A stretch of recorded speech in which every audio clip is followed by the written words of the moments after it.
বক্তব্য আসছে যে বিএনপি সংস্কার চায় না, নির্বাচন চায়। এই কথাটা সঠিক নয়।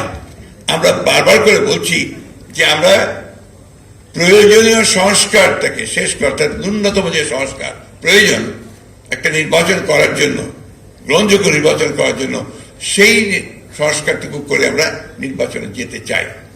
আমরা নির্বাচনের কথা বলছি কেন?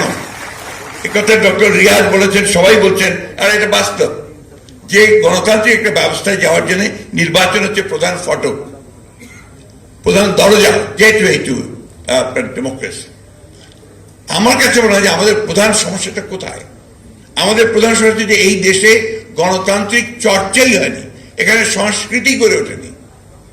একটা যে কথা বারবার এসছে যে এখানে একটা ডেমোক্রেটিক কালচার যদি না থাকে, তাহলে আপনি সেই ডেমোক্রেসিকে বারবার বলতে হচ্ছে আমাদেরকে এটা করতে হবে, এটা করতে হবে, এটা ডেমোক্রেসি।